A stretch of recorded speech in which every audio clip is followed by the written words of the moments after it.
수요 예배를 시작하도록 하겠습니다. 땅과 거기에 충만한 것과 세계와 그 가운데 사는 자들은 다 여호와의 것이로다. 여호와께서 그 터를 바다 위에 세우시며 강물 위에 건설하셨도다. 여호와의 산에 오를 자가 누구며 그의 거룩한 곳에 설 자가 누구인가? 곧 손이 깨끗하며 마음이 청결하며 뜻을 허탄한 데 두지 아니하며 거짓 맹세하지 아니하는 자로다. 그는 여호와께 복을 받고 구원의 하나님께 의를 얻으리니 이는 여호와를 찾는 족속이요 야곱의 하나님의 얼굴을 구하는 자로다. 아멘.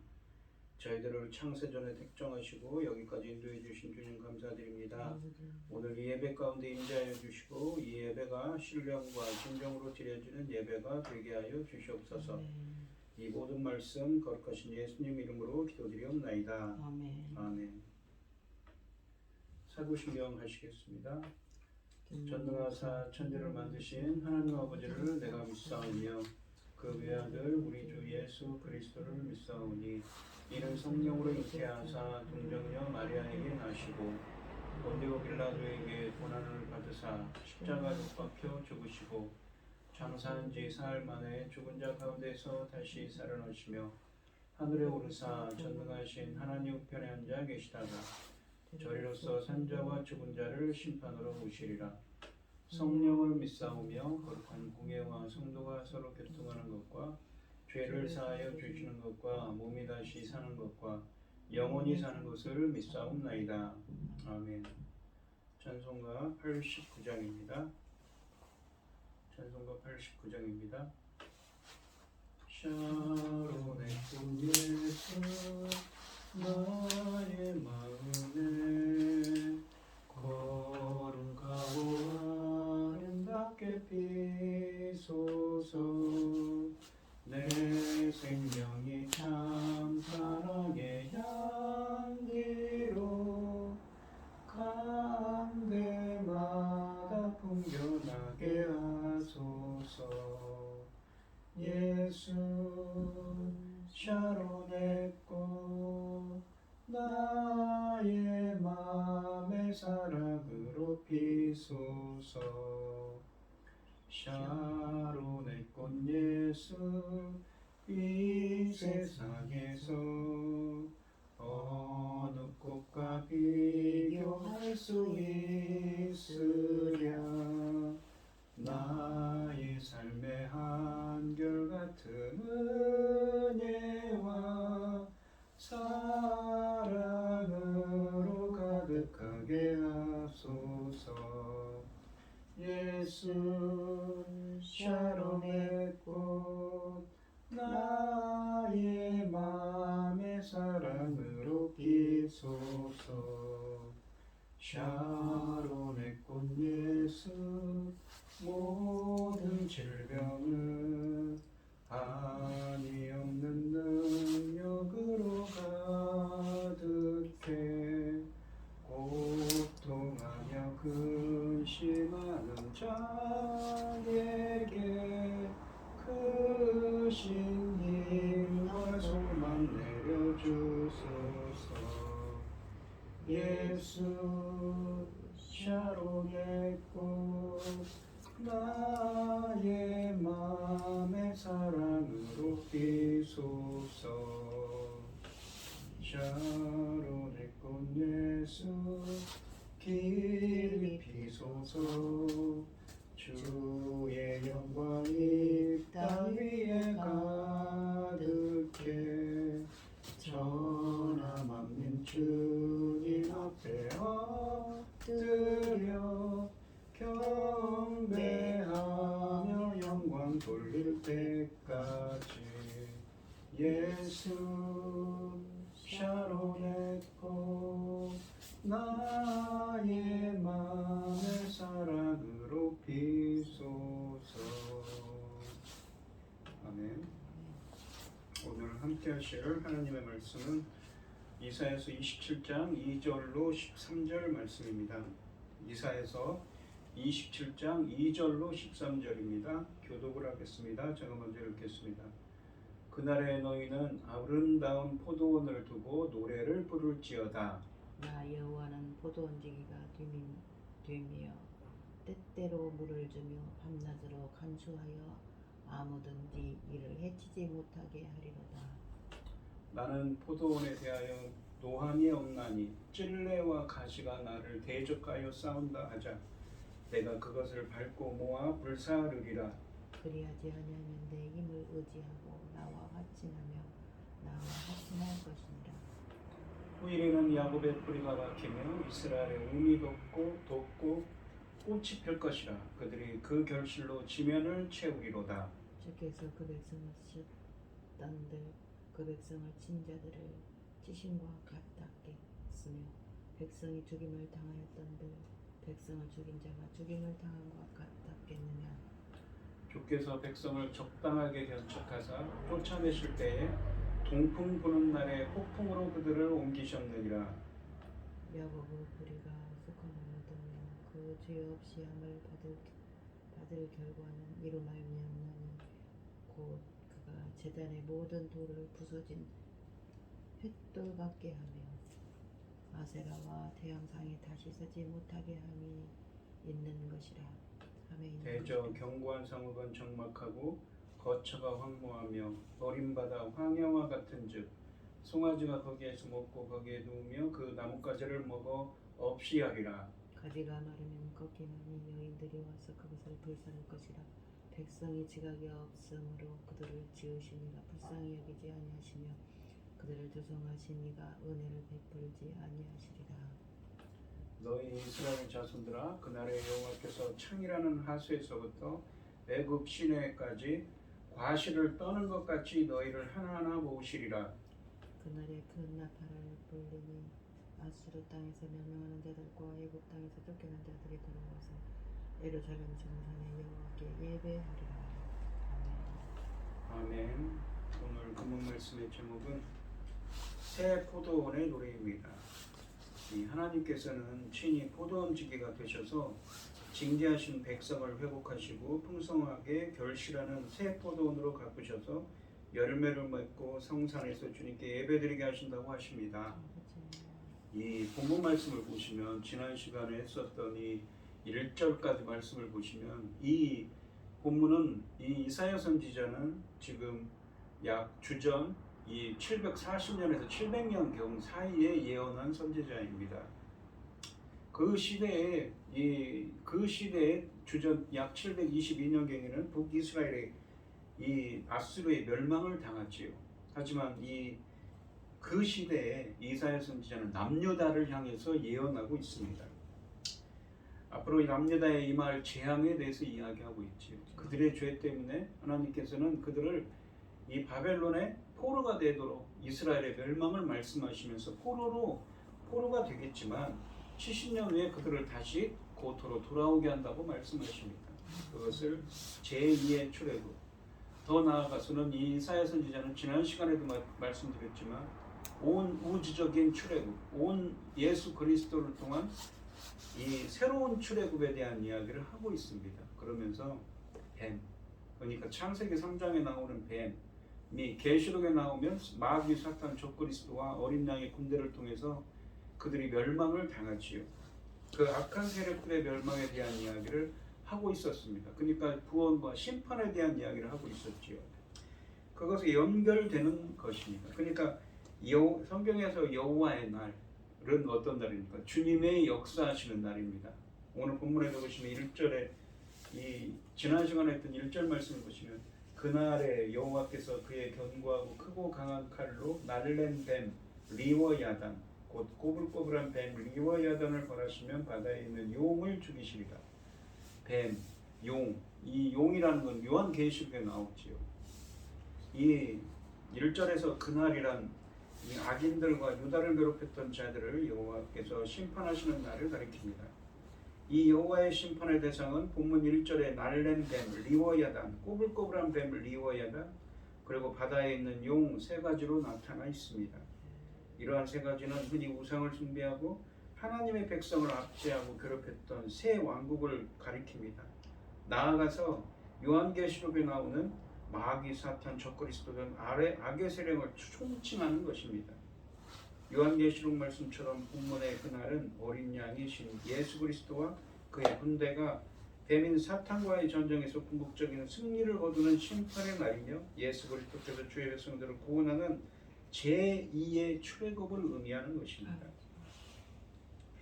이 2절 말씀, 오늘 본문 말씀을 보시면 그날의 너희는 아름다운 포도원을 두고 노래를 부를지어다. 그러니까 그 주님이 구원하고 심판하는 그날에 아름다운 포도원을 두고 노래를 부르라고 합니다.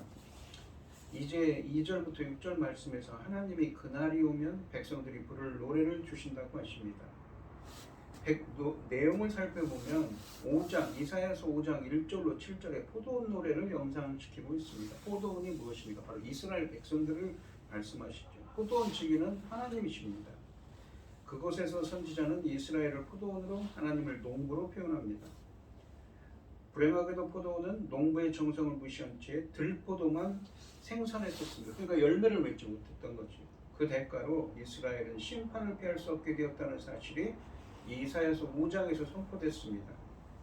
그 이후로 이스라엘은 다시는 자신들을 하나님의 포도원이라고 자랑할 수 없었습니다. 그런데 이제 하나님이 그의 백성들에게 그 포도원에 대하여 자신 있게 노래할 수 있도록 허락하신 것입니다. 그러므로 이 포도원의 노래는 이스라엘의 운명이 180도로 바뀔 것을 선언하고 있는 것입니다. 이미 이사야서 24장에서 세상 사람들의 포도원은 모두 폐허가 되었음을 선언했습니다. 세상의 모든 포도원이 더 이상 포도즙을 생산할 수 없게 되었던 것이지요. 그러나 여기에 다른 새 포도원이 있습니다. 이 포도원은 아주 생산성이 높은 포도원입니다. 바로 여호와의 포도원입니다. 세상의 포도원은 모두 망해도 하나님의 포도원에는 풍요로움이 있을 것이라는 대조가 인상적입니다. 이사야의 첫 포도원, 즉 이사야서 5장 1절로 7절에 있는 첫 포도원의 노래와는 달리 이 포도원에는 포도나무의 책임에 대하여 전혀 언급하지 않고 있습니다. 처음부터 끝까지 하나님이 이 포도원을 어떻게 돌보시는가에 대한 것에만 이 초점이 맞춰져 있습니다. 3절과 4절을 보시면 나 여호와는 포도원지기가 됨이여 때때로 물을 주며 밤낮으로 간수하여 아무든지 이를 해치지 못하게 하리로다. 주님의 포도원지가 돼서 포도나무를, 그러니까 이스라엘 백성들을 간수하고 밤낮으로 간수하고 돌보며 아무든지 이를 해치지 못하게 보호하신다고 합니다. 물을 주고요. 나는 포도원에 대하여 노함이 없나니 찔레와 가시가 나를 대적하여 싸운다 하자 내가 그것을 밟고 모아 불사르리라 라고 하십니다. 나는 포도원에 대하여 노함이 없다고 하십니다. 먼저 3절에 보시면 이 구절은 하나님이 그의 백성을 어떻게 대하시는가를 알 수 있게 하는 귀중한 의미를 내포하고 있습니다. 하나님이 백성들의 탈선과 허물에 대해 징계하시긴 하지만, 그러니까 징계가 무엇입니까? 우리가 성경적으로 보면 이사야 선지자가 이 남유다가 멸망을 당해서 바벨론에 70년간 포로 생활을 하게 되지요. 그게 바로 징계라고 표현하는 것입니다. 그것은 분노가 아니며 훈계의 의미가 있다는 의미입니다. 즉 당신의 백성들에게 매를 들기도 하지만 결코 그 선택하는 주님이 선택한 백성들을 완전히 전멸시키지는 않으며 용서하신다는 것이지요. 3절에서 하나님이 밤낮으로 애지중지하며 포도원을 돌보시고 보호하십니다. 그리고 찔레와 가시는 바벨론을 비롯한 이 4절에 나오는 이 찔레와 가시는 바벨론을 비롯한 열방, 혹은 계시록에 아까도 말씀드린 이 문맥적으로 보면 계시록의 마귀, 사탄, 적그리스도 등 악의 무리들을 의미하는데, 그들로부터 포도원을 간수하시고 보호하시고, 포도원을 간수하시고 그리고 보호하시고 물을 주며 그들을 밟고 모아 불사르겠다고, 이 그들로부터 포도원을 보호하시고 그들을 밟고, 그러니까 이 악의 무리들을 찔레와 가시들을 모아서 밟고 모아 불사르겠다고 말씀하고 있는 것이죠. 그러므로 아무도 이 포도원을 해치지 못합니다. 뿐만 아니라 4절에 보시면 하나님이 포도원에게 노여할 일이 전혀 없다고 선포하십니다. 이 말은 이 일은 먼 미래, 즉 이스라엘의 죄성이 근본적으로 해결된 후의 상황이라는 것을 암시합니다. 그러므로 이 포도원은 하나님이 처음에 계획하시고 기대하신 대로 좋은 포도를 맺게 되는 것입니다. 좋은 포도가 무엇인가요? 바로 이사야서 5장에 나오는 5장에 의하면 의로움과 신실함의 열매인 것이지. 의로움이라면 하나님이 그들을 인정했다는 의미입니다. 신실함이라는 것은 바로 믿음을 의미하는 말이죠. 5절에 보시면 그리하지 아니하면 내 힘을 의지하고 나와 합친하며 나와 화친할 것입니다. 5절에 보시면 하나님이 포도원을 해칠 수 있는 적들, 그러니까 4절에 나오는 찔레와 가시에게 분명하게 경고하고 계십니다. 나와 화친하는 것이 좋을 것이다 라고 말씀하십니다. 화친하다는 것은, 이 화친하다라는 말은 이 히브리어 원문으로 샬롬, 그러니까 평강, 화목을 뜻하는 말과 그 아싸, 행하다 혹은 창조하다라는 말의 합성어입니다. 평강은 구약 히브리어로는 샬롬, 신약의 헬라어로는 에이레네입니다. 평강은 평강, 평화 혹은 화목이라는 뜻으로 되어 있는 이 말은 그리스도를 통한 구원을 확신하는 영혼의 평온한 상태이며, 또한 평강은 그리스도께서 그분의 죽음을 통해 성도와 하나님 사이에 이루신 평화를 의미합니다. 영적인 평화인 것이지요. 완전히 이 원수되었던 상태가 청산되고 완전히 새로운 교제를 나누는 관계가 회복된 상태입니다. 3절과 4절에서 결코 이스라엘, 그러니까 주의 백성을 해하는 그 어떤 무리도 용납하지 않으시겠다고 다짐하셨는데, 이 5절 말씀은 누구든지 하나님께 나오면 받아주시겠다는 것을 암시합니다. 비록 찔레와 가시 같은 존재들이라도, 악의 무리들이라도 이 하나님과 화친하겠다는 각오로, 하나님과의 평강을 화목하겠다는 각오로 그를 찾으면 하나님은 그들을 환영하실 것입니다.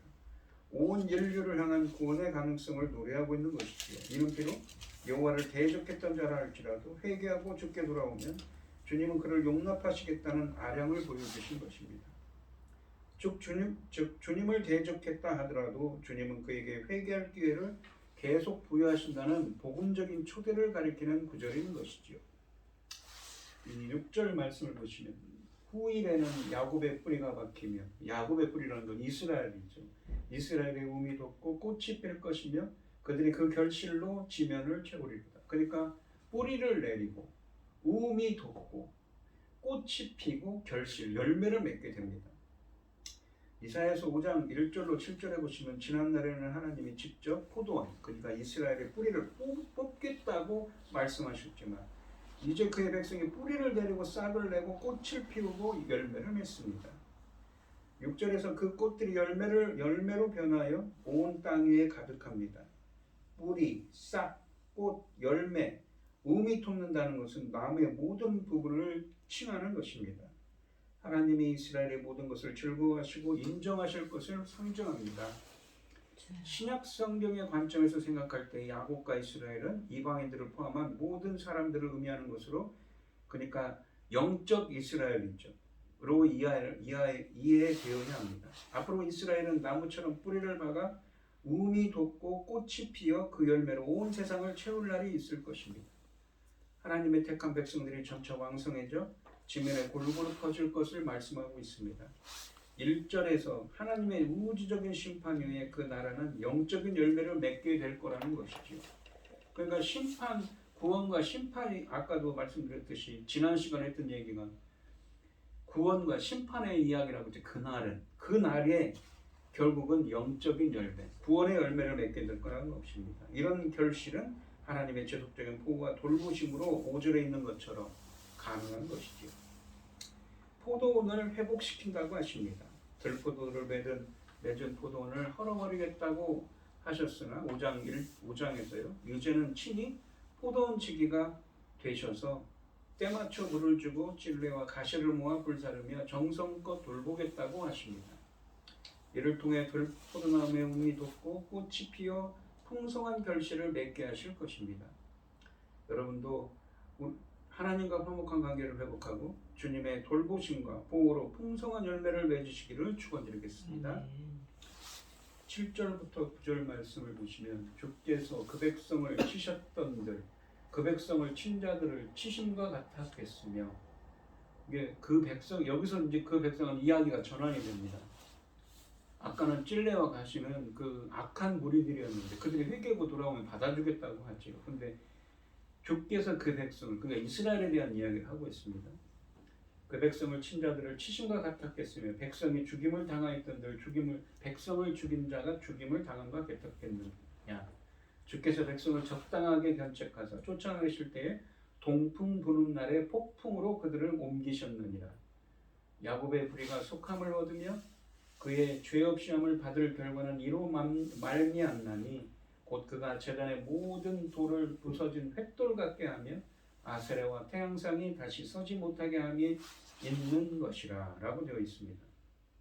7절에 보시면 하나님이 이스라엘에게 분노하신 것은 사실이지만 망하게 하시려고 그런 것은 아니라고 합니다.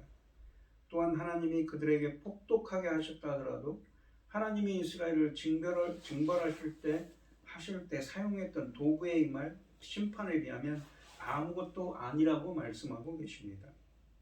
하나님이 이스라엘을 징계하신 것은 사실입니다. 그러나 이스라엘이 좌절할 만큼 혹독한 정도는 아니었던 것이지요. 또한 징계가 끝나면 우리를 징계하는 과정에서 주께서 사용하신 도구는 더욱더 혹독한 심판을 받게 된다고 말씀하고 계십니다. 이러한 사실을 이미 이사야서 10장에서 밝힌 바 있습니다. 하나님은 결코 그의 백성을 망하게 하는 분이 아니시며 그들에 대한 징계가 끝나면 그 징계의 도구들을 심판하시는 분입니다. 그의 백성들을 징계하신 것보다 훨씬 더 혹독하게 질책하실 것입니다. 이 미로는 앞으로 받게 될 징계가 결코 무섭기만 한 것은 아니며 징계 가운데서도 여호와의 사랑은 식거나 잊혀질 것이 아님을 밝히려는 목적이 있습니다. 즉 앞으로 당하게 될 징계에 앞서서 미리 위로를 주고 그 위로를 통하여 유다가 징계를 잘 수용하고 나아가 바른 신앙의 이치를 찾도록 권면하고 있는 것입니다. 8절에 보시면 하나님이 이스라엘을 징계하실 때 사용하셨던 방법은 파멸이 아니라 흩으심입니다. 동풍 부는 날에 폭풍으로 그들을 옮기셨느니라 라고 하셨는데, 동풍은 고대 근동지방에 있는 매우 사나운 바람으로 많은 피해를 주는 바람입니다. 그래서 그 동풍이 부는 날이다라는 것은 재난이 있는 때라는, 환난을 당하는 때라고 생각할 수 있습니다. 구약에서 바람은 흔히 하나님의 입김을 나타내는데 출애굽기 15장 8절 같은 말씀이 쓰여져 있습니다. 여기에서 폭풍도 하나님이 보내신 강한 입김으로 볼 수 있습니다. 결국 이 구절은 하나님이 어려운 고난의 때에도 이길 수 있도록 강한 입김을 불어서 하나님께서 역사하셔서 돌보시고 보호하신다는 의미를 강조한 것으로 생각할 수가 있습니다. 주의 백성들은 이런 하나님의 행위에 놀랄 필요는 없습니다. 이미 하나님은 모세를 통해 신명기 28장에서 이스라엘의 죄로 이스라엘의 최후 징계 방법은 약속의 땅에서 그들을 몰아내는 것이며 때가 되어 그들이 회개하면 다시 그들을 가나안 땅으로 돌아오게 하겠다고 말씀하셨습니다. 그러므로 하나님이 이스라엘을 흩으시는 것으로 심판하셨다면 다시 우리가 기다릴 수 있는 것은 징계가 모두 끝나면 다시 그들을 모으실 것이라는 사실인 것이죠. 구약 성경은 이 부분에 대하여 수없이 많은 예언을 했습니다. 본문은 먼 미래에 임할 심판과 회복을 주제로 또한 하고 있습니다. 즉 제2의 출애굽, 이들이 바벨론 포로에서 돌아오는 제2의 출애굽이라고 했죠. 그리고 예수 그리스도 신약 성경에 가면 예수 그리스도를 통한 새로운 출애굽을 대한 이야기까지 내다보고 있다고 볼 수가 있는 것입니다. 9절에 보시면 열방에 흩으신 이스라엘은 드디어 이방 땅에서 자신들이 얼마나 여호와께 잘못했는지에 대해 깨닫게 됩니다. 드디어 자신들의 발목을 잡고 있던 우상숭배의 굴레를 벗어나며 그 신들을 증오하게 되는 것이죠. 사람들은 우상들에게 바쳐졌던 제단들을 모두 헐어내며 신상들을 제거합니다. 이것이 바로 하나님이 이스라엘을 징계하신 목적입니다. 역사적으로 이 사실은 바벨론에서 돌아온 포로민들에 의해서 성취됐습니다. 세스바살, 스룹바벨, 에스라, 느헤미야 등을 중심으로 돌아온 귀환민들은 그러니까 3차례에 걸쳐서 돌아왔습니다. 다시는 우상을 거들떠보지 않았습니다. 바벨론 포로 생활이 그들의 우상 문제를 확실하게 치료했던 것입니다. 그러므로 그들에게 포로 생활은 진정한 약이 되었다고 할 수 있습니다. 7절 말씀에서 보시면 한글 성경에는 분명치 않은데 이 원문 성경을 보시면 바른 성경이 바로 번역했는데 한 가지 분명하게 인식하게 할 것은 하나님이 그들을 용서하실 때 그들이 이 모든 것들을 제거할 각오를 할 수 있었다고 말씀하십니다. 그러니까 하나님의 용서가 있고 나서 이 우상들을 제거했다는 말입니다. 9절을 한번 보시면 야곱의 부르가 속함을 얻으며 그의 죄 없이 함을 받을 결과는 이로 말미암나니 결과는 죄 없이 이게 한글 번역으로는 뭐냐면 죄 사함을 받을 결과는 무엇이냐면 죄 사함을 받게 되는 결과가 무엇이냐면 무엇 때문이냐면 곧 그가 제단의 모든 돌을 부서진 횃돌 같게 하며 아세레와 태양상이 다시 서지 못하게 함에 있는 것입니다. 그러니까 우상 숭배하던 것을 모두 철폐하고 나서 그로 말미암아서 하나님의 죄상을 받았다라고 한글 성경에 써 있지만 원문으로는 그렇지 않다는 거죠. 원문으로는 하나님의 은혜가 먼저였다는 것입니다. 하나님께서 그들을 용서하실 때 그들이 이 모든 것들을 제거할 각오를 할 수 있었다고 말씀하고 계신 것입니다. 역시 하나님의 은혜가 이들로 하여금 적절한 삶의 변화를 유도하고 있었던 것입니다. 그러니까 그 한글 번역이 좀 반대로 되어 있다는 것이죠. 이것은 신약의 예수 그리스도를 통한 새로운 출애굽을 의미하는 것이기도 합니다. 우리가 이 본문을 보시면 제가 생각나는 본문이 있었는데 에베소서 2장 말씀이 생각났습니다. 보시면 2장 1절로 10절에 보시면 그는 허물과 죄로 죽었던 너희를 살리셨도다. 그러니까 그때 너희는 그 가운데서 행하여 그러니까 공중 권세 잡은 자, 이 세상 풍조를 따르고 공중의 권세 잡은 자를 따랐으니 마치 이 본문에 있는 이스라엘 백성들처럼 우상 숭배하는 자들이죠. 사탄이죠. 곧 지금 불순종의 아들들 가운데 역사하는 영이라. 전에는 우리도 다 그 가운데 우리 육체 욕심을 따라 지내며 육체와 그 마음에 원하는 것을 하여 다른 이들과 같이 본질상 진노의 자식이었더니 긍휼히 풍성하신 하나님이 우리를 사랑하신 그 큰 사랑을 인하여 허물로 죽은 우리를 이게 죽었다는 것은 여기 네크로스 영적으로 죽은 겁니다. 구원받지 못할 상태, 죽을 수밖에 없는 상태에 있는 거죠. 우리를 그리스도와 함께 살리셨고 함께 살린다는 것은 뭐냐면 죽으심의 연합, 로마서 6장 3절, 4절, 5절에 나오는 죽으심의 연합, 부활하심의 연합을 통해서 우리도 다시 살아난 겁니다. 영적인 부활이죠. 너희는 은혜로 구원을 받은 것이라. 또 함께 일으키사라는 말도 그 로마서 6장 3절 5절에 있는 겁니다. 그리스도 예수 안에서 함께 하늘에 앉히시니. 그러니까 예수 안으로 들어서 예수 주님과 함께하는데 주님과 연합한 자가 된 거죠. 어디서요? 우상 숭배하던 자에서 말입니다. 바로 하나님께서 하신 겁니다.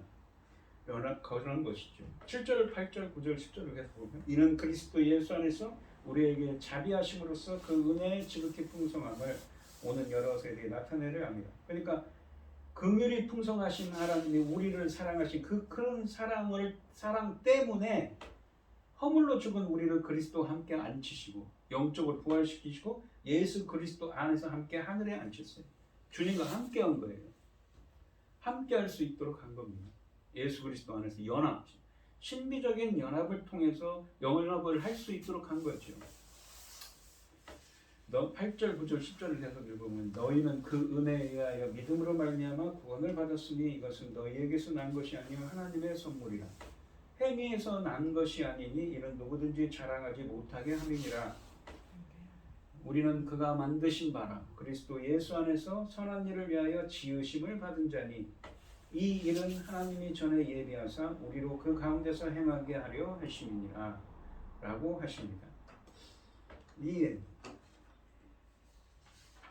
이것은 징계가 가져온 좋은 결과입니다. 하나님이 그들에게 주신 환난과 시련은 그들을 정결하게 하기 위한 채찍이었던 것이죠. 우리가 주님의 길로 가지 않고 다른 길로 갈 때도 우리가 그것을 깨달을 만큼 견책해 주셔서 바른 길로 가게 해주시고 그 안에 담긴 하나님의 사랑도 함께 깨닫는 은혜가 함께 하시기를 바랍니다.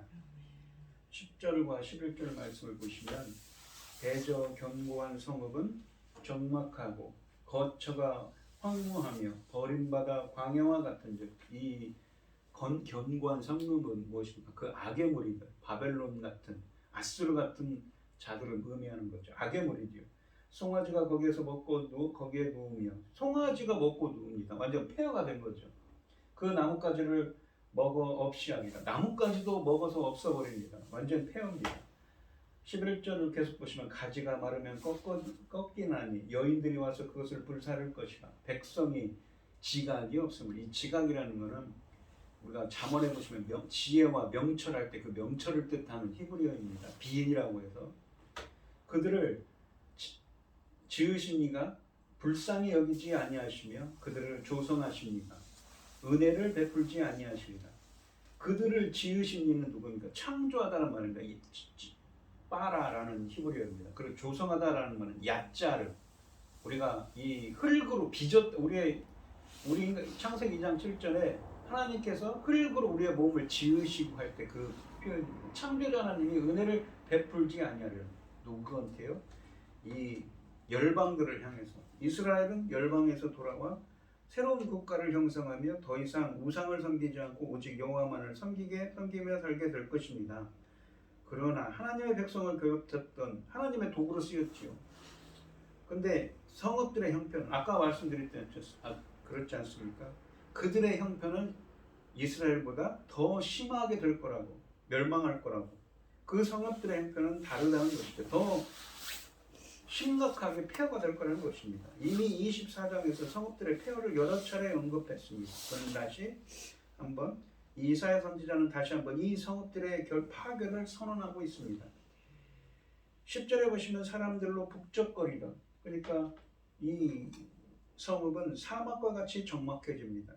뿐만 아니라 그곳은 송아지들이 풀을 뜯어먹기에 적절한 곳으로 변합니다. 그리고 11절에 보시면 그 성읍의 터에 무성하게 자란 나무들은 땔감으로 쓰기에나 적합합니다. 11절 하반절에 보시면 백성이 지각이 없으므로 그들을 지으신 이가 불쌍히 여기지 아니하시며 그들을 조성한 이가 은혜를 베풀지 아니하시니라. 그러니까 명철하지 않기 때문에 그들이 무엇인가 은혜를 베풀지 않은 거죠. 하나님께서 불쌍히 여기지 않는 것이 자비를 베풀지 않는다고 합니다. 이 공평하신 하나님이 왜 이스라엘에게는 은혜를 베푸시지만 망해가는 그 이 성읍들에 사는 사람들에게는 은혜를 베푸시지 않는가요?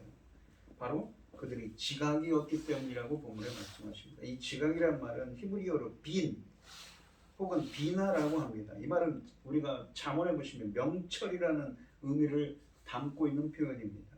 이 히브리어가 비슷한 말이 사칼이란 말도 있는데 어떻게 쓰였냐면 여호와께서 하늘에서 인생을 보고 살피사 지각이 있어.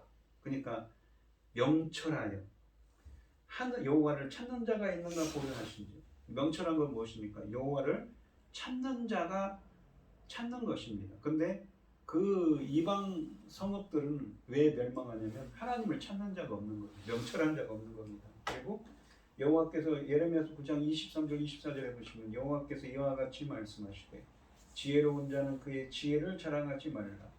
용사는 그의 용맹을 자랑하지 말라. 부자는 그의 부함을 자랑하지 말라. 자랑하는 자는 이것으로 자랑할지니 곧 명철하여 나를 아는 것과 나 여호와는 사랑과 정의요. 그러니까 명철한 것이 무엇이냐면 여기서도 같은 히브리어인데 사칼 아니 빈 혹은 사칼이 쓰였는데 나를 아는 것. 명철한 것은 주님을 아는 거라고 합니다. 나 여호와는 사랑과 헤세드입니다. 어떤 언약에 기반한 혹은 언약 이상으로 베푸는 언약한 거, 말씀하신 거 이상으로 베푸는 지극히 크신 하나님의 신실한 사랑이죠. 언약적 충성입니다. 사랑과 충성. 그것과 정의와 공의를 땅에 행하는 자인 줄 깨닫는 것이요. 정의라는 것은 무엇입니까? 인간과 인간 사이의 바른 관계를 규정하는 하나님의 의로운 심판입니다. 공의는 무엇이냐면 하나님과 인간 사이의 바른 관계성이지요. 그것을 규정하는 하나님의 심판을 의미합니다. 땅에 행하는 자일 줄 깨닫는 것이라. 나는 이 일을 기뻐하노라. 하나님의 여호와의 말씀이니라.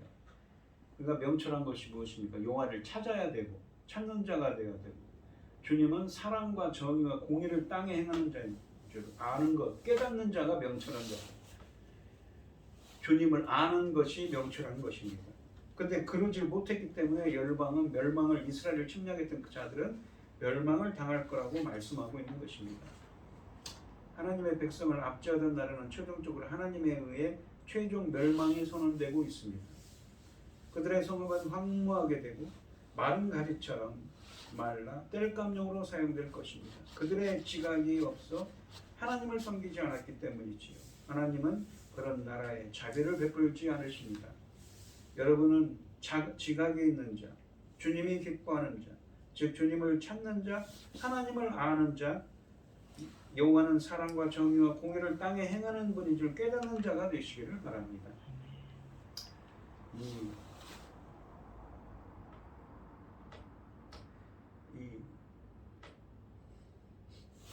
주님은 뭐니까? 이 일을 기뻐한다고. 명철한 자가, 이게 주님을 기뻐하는 자가 누굽니까? 명철한 자예요. 주님을 찾는 자, 주님은 주님을 아는 자, 주님은 사랑과 정의와 공의를 이 땅에 행하는 자인 줄 깨닫는 자가 명철한 자인데 주님은 그런 사람들을 기뻐하는 것입니다. 12절과 13절을 보시면 너희 이스라엘 자손들아 그 나라의 여호와께서 창이라는 하수에서부터, 이 창이라는 하수라는 건 성경 말씀에 있는데 이 출애굽기 23장 31절이나 신명기 11장 24절에 있는데 유브라테스 강입니다. 애굽 시내라는 건 나일 강이죠. 과실을 떠는 것 같이 너희를 하나하나 모으시리라. 이 모은다는 것은 그들을 다시 돌아오게 한다는 것입니다. 과실이라는 건 뭐니까? 과실을 떤다는 것은 조금 이따 설명드리는데 타작한다는 것이죠. 타작을 해서 열매를 수확을 하지 않습니까? 그런 것처럼 그날에 큰 나팔을 부르는 그날에는 계속 나오죠. 어떤 날이요?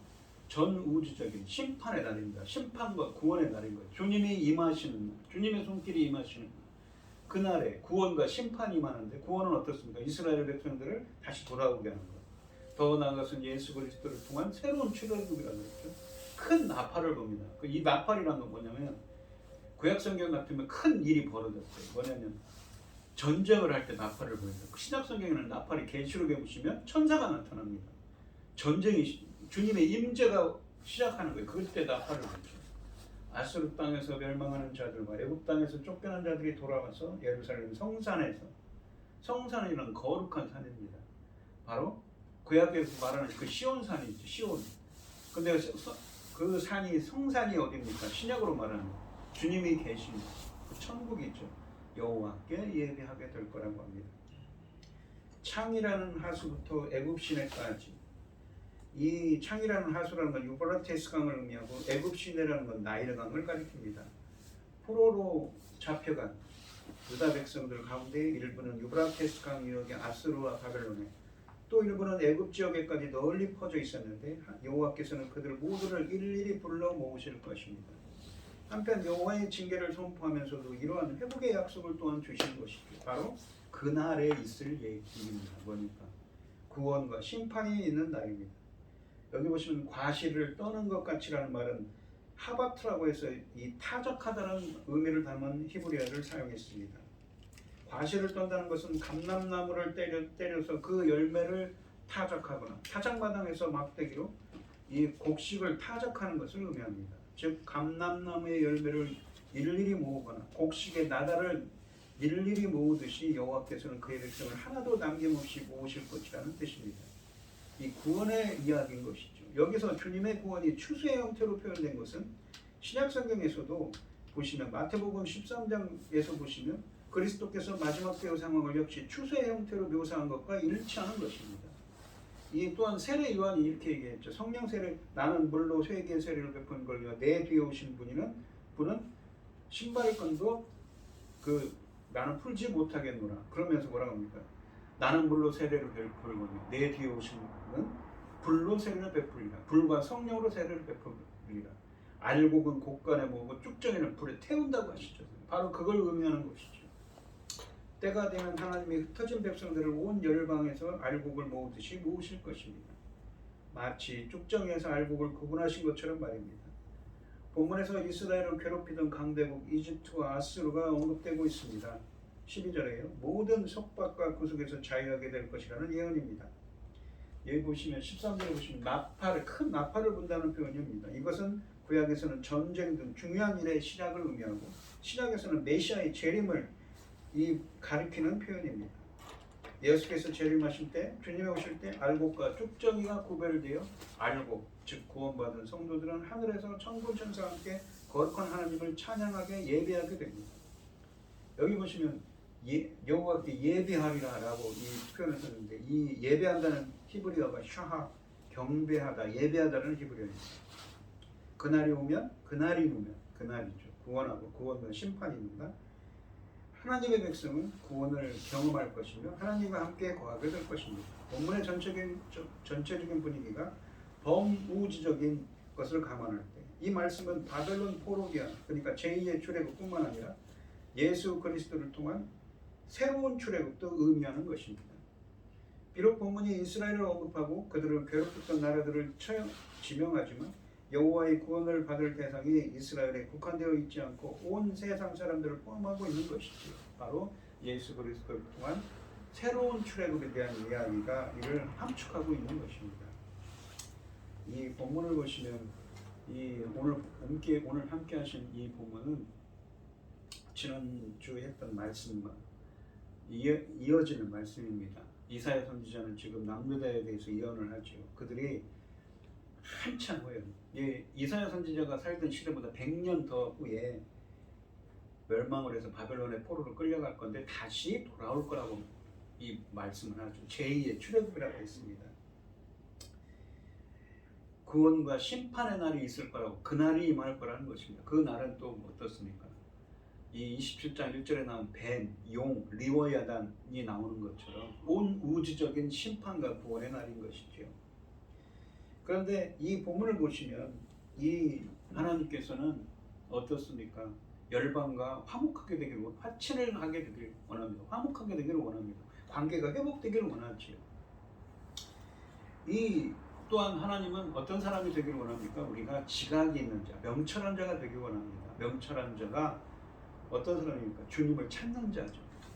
또 어떻습니까? 에레미야서 9장 20절 24절에 주님을 아는 자. 주님은 이 땅의 사랑을 헤세드, 언약에 기반한 신실한 사랑과 충성, 그리고 사랑, 공의와 정의, 하나님과의 바른 관계, 사람 사이에서도 바른 관계성을 규정하는 하나님의 의로운 심판을 행하기를 원하고 있습니다. 그런 자를 또 주님은 이 명철한 자를 기뻐한다고 하시죠. 그러한 자가 그렇게 되기 못했기 때문에 그 악의 세력들은 심판을 받는 겁니다. 우리 성도님들은 이 명철한 자, 주님이 기뻐하시는 자가 되시고 하나님과 한복한 관계를 회복하고 주님의 돌보심과 보호로 풍성한 구원의 열매를 맺고 본문의 마지막에 있는 것처럼 주님이 계신 성산에서 주님께 경배드리는 은혜가 함께 하시기를 주님의 이름으로 축원드리겠습니다. 기도하겠습니다. 하나님 아버지 감사합니다. 오늘 주신 말씀에서 우리는 온 이스라엘을 향한 구원의 축복에 대한 이야기를 하고 있습니다. 이 이야기는 비단 그 시대를 살아가던 이스라엘을 뿐만 아니라 오늘날 신약을 살아가는 우리를 통해서도 새로운 예수 그리스도를 통한 새로운 출애굽을 이야기하고 있는 것입니다.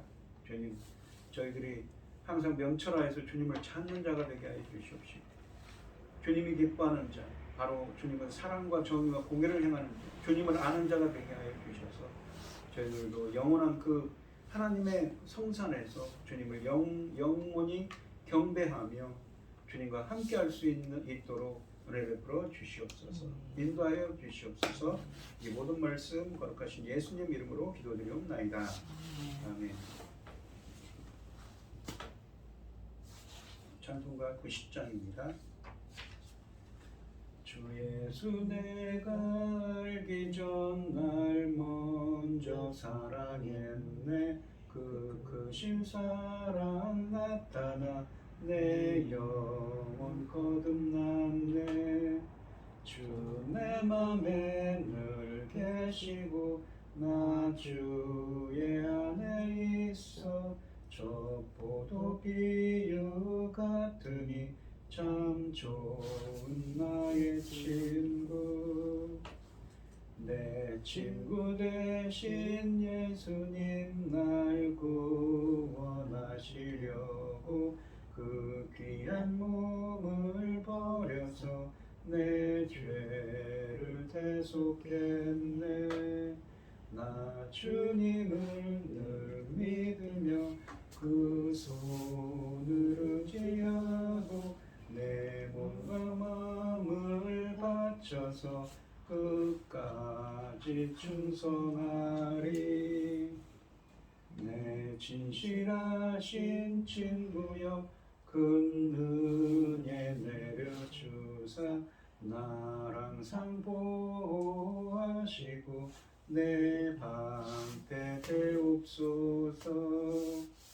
그 풍성한 참 사랑을 니는 이끈을 쏘냐. 날 구원하신 예수는 참 좋은 나의 친구. 축도하시고 은혜를 마치도록 하겠습니다.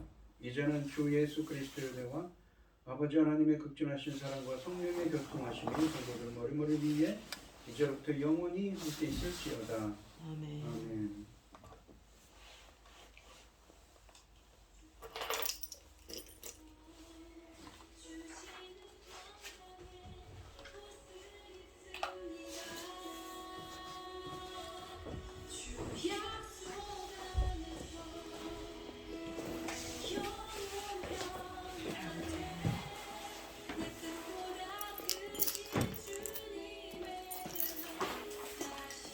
음.